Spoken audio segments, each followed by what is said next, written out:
Hello everyone, this is the Couch here, and I'm back. Hi, missed you all.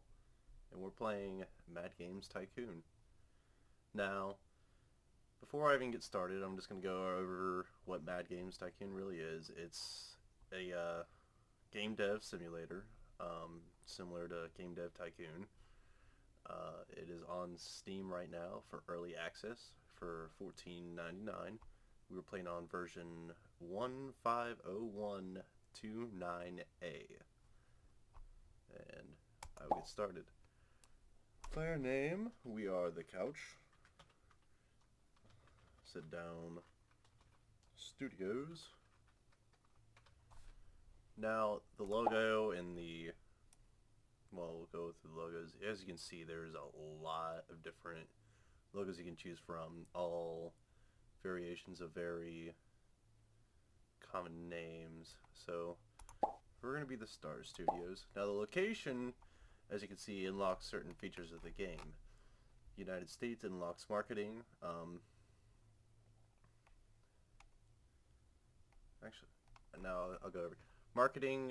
You can do ad campaigns in the radio, TV, etc. Licenses are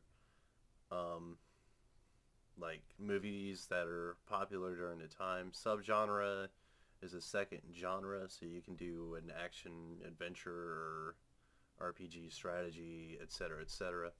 Copy protection is a feature where to keep people from stealing your game. This really isn't that important early on unless you can develop a smash hit your first game, which I can't even do.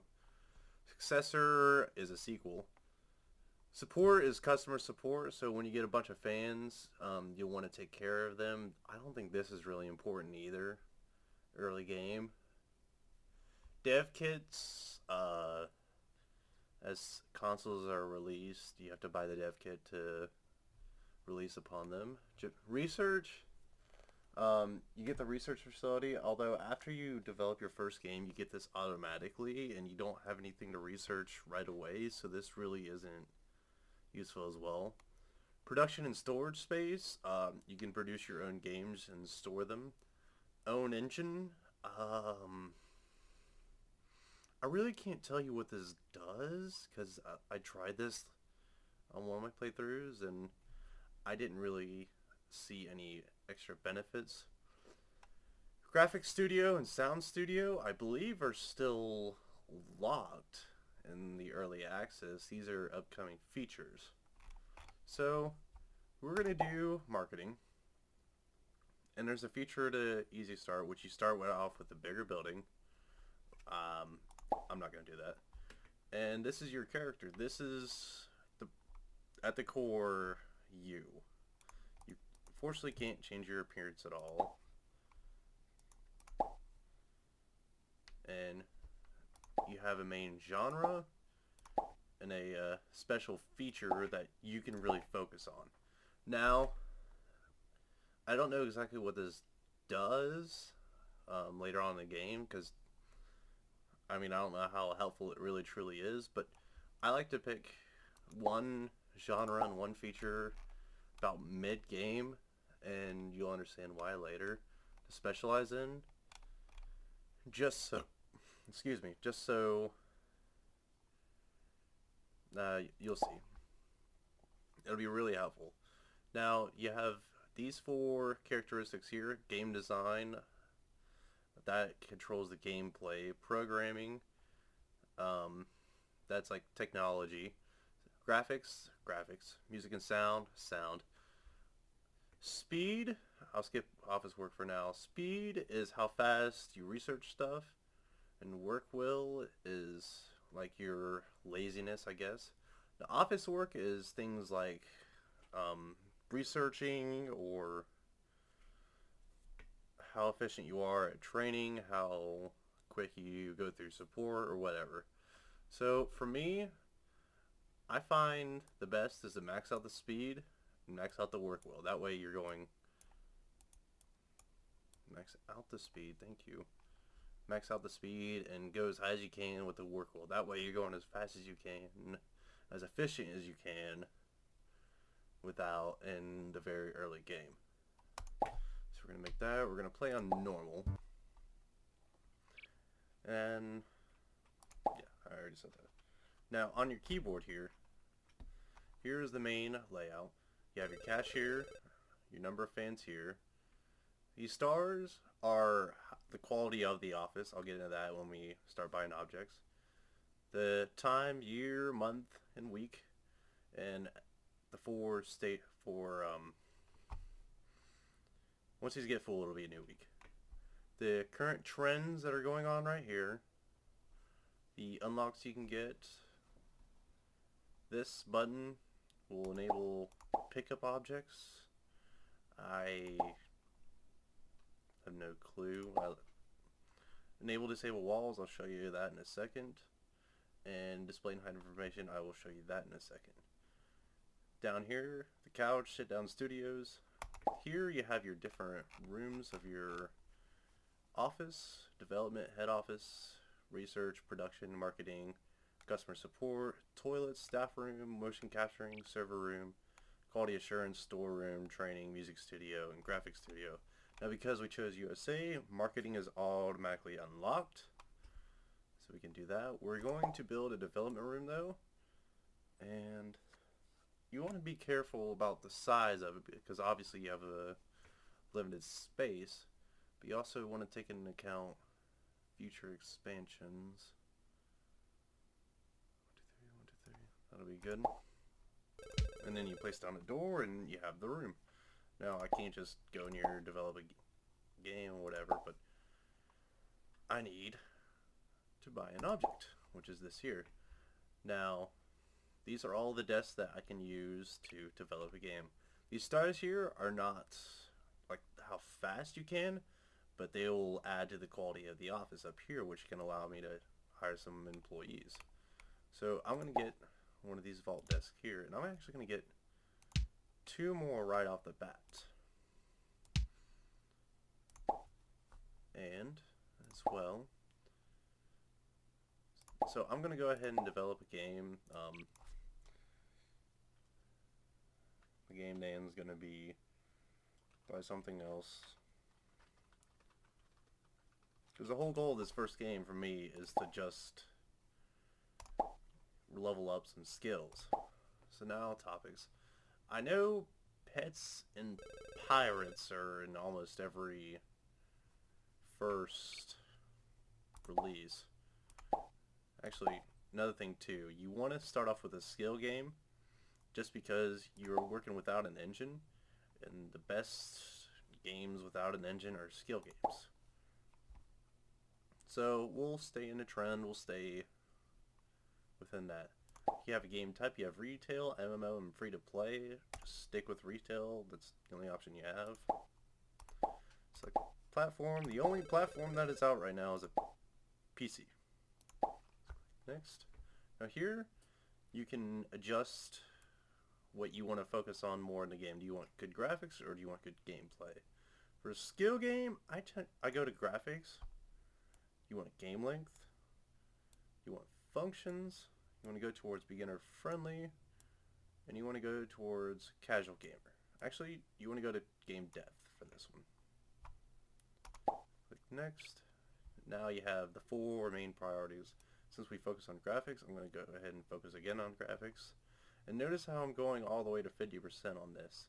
You have a total of 100% priorities. And I'm going to go 5% on technology and 5% on gameplay. And max out graphics and music with the rest. Down here are languages your game can be released in. Be careful though, because every language does have a price. So as you can see, 23,000, 73,000. So even though you have more languages and it's more friendly towards everyone, just stick with English to begin off. And your only features are text and PC sound. So on your keyboard here, on the not on the number pad, on the numbers itself, you have the 1, the 2, and the 3 key. That determines how fast you go, and you actually have to place the character in the room to start working on it. If I just leave him out here, he'll just wander around and do absolutely nothing. So I kind of like that feature. And what I do is I leave it paused and then drag everyone I want into the room and then go until they're done. I'm going to slow it down for a minute and go over the rest of these buttons here. So this Pokeball on a suit is the staff button. That's all the staff that you can see is available. And we do have some available right now. We'll hire some in a second here. And then this goes over the list of staff. There we are. We don't get paid. Our profits are our payday. Statistics, I don't really look at these. I haven't really seen these, but I'm sure these could tell you like how well you're doing, why you're doing well, and whatnot.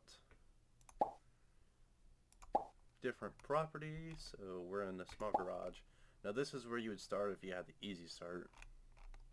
And you can go up to the huge office building. Even though like these don't look any difference, trust me, the large office building I have used about that much of. If you can see my mouse, it's about a quarter of it. And I have like full production and all that stuff. So we're going to go ahead and finish our first game, which is buy something else. Oh, something with the typo. Oh no. Just shows how much effort I really put into it. And so we have all of our different values here. So we're going to find a publisher. And as far as with publishers go, the better your game, the more publishers that will have an interest. So the fact that I only have these three doesn't say that well about the game itself. And we're just going to go with a arcade. And as you can see, every time you release a game, you gain experience with the system you have, the kind of game that you have, and the topic you have, as well as you yourself start leveling up individual skills. And as you can see, after we completed our first game, the research area is now unlocked. Those shitty reviews. So as you can see, we got 50%. As far as reviews go, it's going to break down into 3 categories: graphics, sounds, and the control. And from what I learned, technology and sound are factored in control, sounds factor into sounds, and graphics factor into graphics. It also gives you a picture of what the game thinks that we made. So we apparently made Tetris. And it'll give you some kind of review. Unfortunately, in the beginning of the game, it'll always tell you the graphics are below average, should be improved. The control is a disaster. It pretty much rates the game on a 100% scale as if the game was brand new today. So click OK to get through that. Now, I don't know if you saw, but since we completed our first game, we can now have the research lab, which I want to be careful. There we go. Now we have the research lab. Get a couple more computers here. I found early game, it's really helpful to have 3 employees as far as speed goes. Let's go ahead and do some contract work, get a little extra money. Oh, also too. Oh well, there went $8,000. So in development here, you have develop a game, develop a successor, develop a new engine, contract work. You can review your staff again and remove the room itself. If I click that, this development will be gone. So can we do? Oh, we can do. Hey, can we do that contract again? Thanks. Maybe give us less time, like a not so very nice person. Now we have a new genre available. So the research room here, while he's working on that, you have genres, topics, staff, and features. The only feature we have after we released our first game is sprites. So in the time it takes you to release a game, you can is the time that it'll take to make the first research, which it doesn't even matter if you have research to begin with. I don't know if that'll be fixed in a future patch or what, but that's really helpful. So right here, you have the statistics for the game, all time, amount of weeks, total profit that this game has made, and how many are sold each week.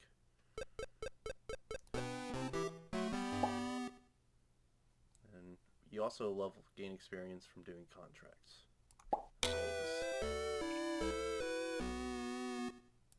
Another thing too is, as you just saw there, once the game starts being on the market long enough or sells little enough, it will be taken off the market and you can't make any more money off of it. It's unfortunate, I know. So let's go ahead and hire some staff. I just generally hire the female at the end and the first guy. Each employee has their own statistics and whatnot, and I found that, well, you only have 3 to choose from, and those 2 are usually the best. Now I'm going to research RPG, and something I do, like I said, I pause the game, put them all in the room, give them their task, and then I go ahead and start talking. That way I'm not wasting any time, dragging people over or whatnot. Because if I take this person out right now, they'll just be walking around. Or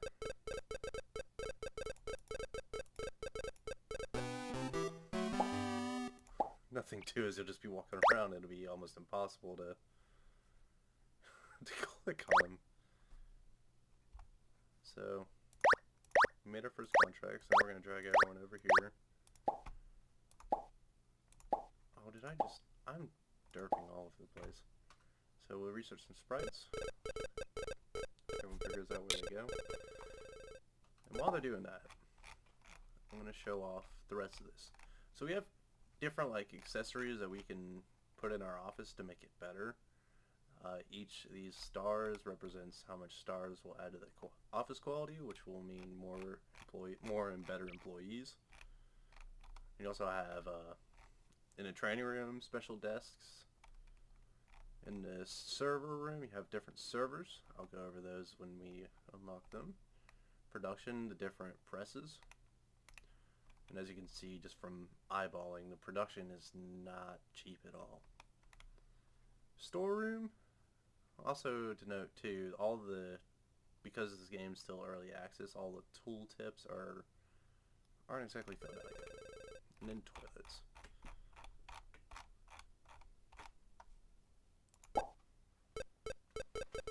So we'll go ahead and research sprites. And I think go ahead and research the RPG genre. Also note something to note too. Here's the head office. You get this for free in the beginning game. This is where you can buy your licenses, copy protection, dev kits, and an engine. Some companies will release their own engine, and as you can see here, now you'll have to pay $10,000 to have the engine right off the bat. That's 10 grand. Then 20% of whatever you make off the game for that engine is what is taken away for this engine and is given to that company, as you'll be able to see when we make our first engine.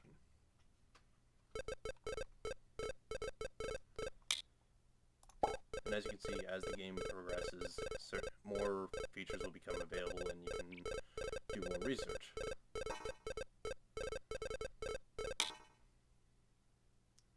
Jumping around.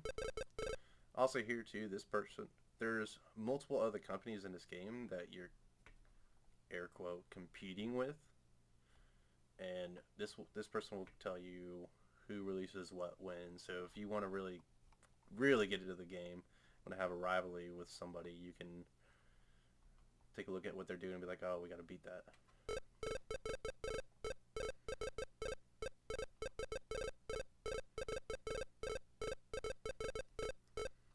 Something else too, here's the walls. see they go down almost immediately, and then the information, that gets rid of the information right there.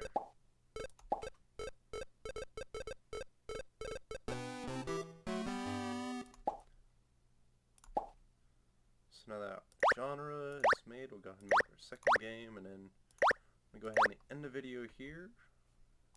This is really more or less to be an introductory video anyway. I'm going to do some contract work so we can have a little bit of cash flow.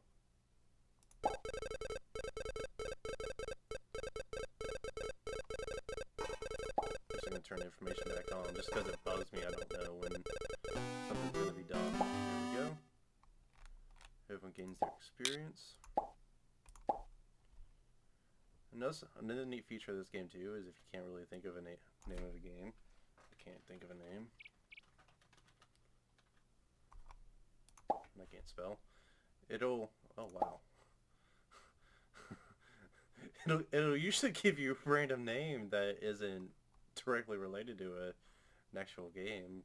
I'll have to relook at that to see if that was actually Super Mario World or not. So now we'll do RPG because we want to focus on that. Pets because we already have a skill point in that. Alright. Unfortunately, I'm going to do this without an engine again, just because of our lack of cash. Now, I've made RPGs so many times over, so I know what the game needs.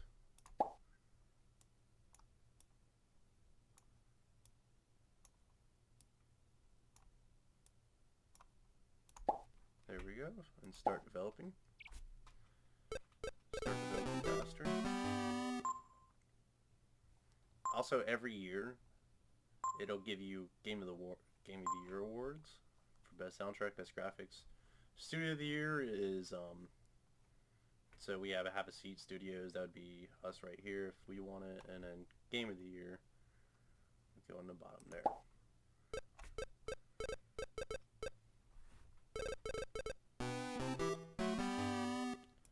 Another thing to note about publishers too is we have relation, the strength of the market, how many people are fans of this publisher, as well as another share that we have to give. Again, this is $4 out of a $19 game, I believe. Don't quote me on that. So we're not making $15, but it'd probably be about $11 profit. So it's really not any RPGs, so we'll just go with next best thing.